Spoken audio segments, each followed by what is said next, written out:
Welcome to Let Me Fix This. Enjoy the video. In this video, I will show how to make quinoa. Rinse 1 cup quinoa under cold water, then toast it briefly in a saucepan to deepen the nutty flavor. Add 2 cups water or broth, bring to a gentle boil, reduce heat, and simmer covered for 15 minutes. Turn off heat and let rest covered for 5 minutes, then fluff with a fork and season to taste. Serve warm or chill. Rinse 1 cup quinoa under cold water to remove saponin bitterness before cooking.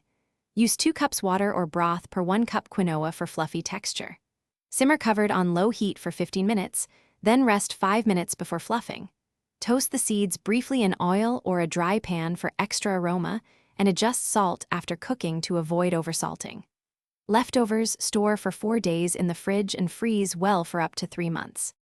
Mix cooked quinoa with chopped herbs, lemon zest, and olive oil for a bright side dish. Add roasted vegetables, beans, or grilled chicken to make a hearty meal. Use quinoa as a base for salads, bowls, or breakfast porridge with milk, honey, and fruit. Toast nuts for crunch and add feta for creaminess to balance flavors. Reheat with a splash of water to restore moisture and taste before serving. Enjoy. Thanks for watching. If you found this helpful, don't forget to like and subscribe.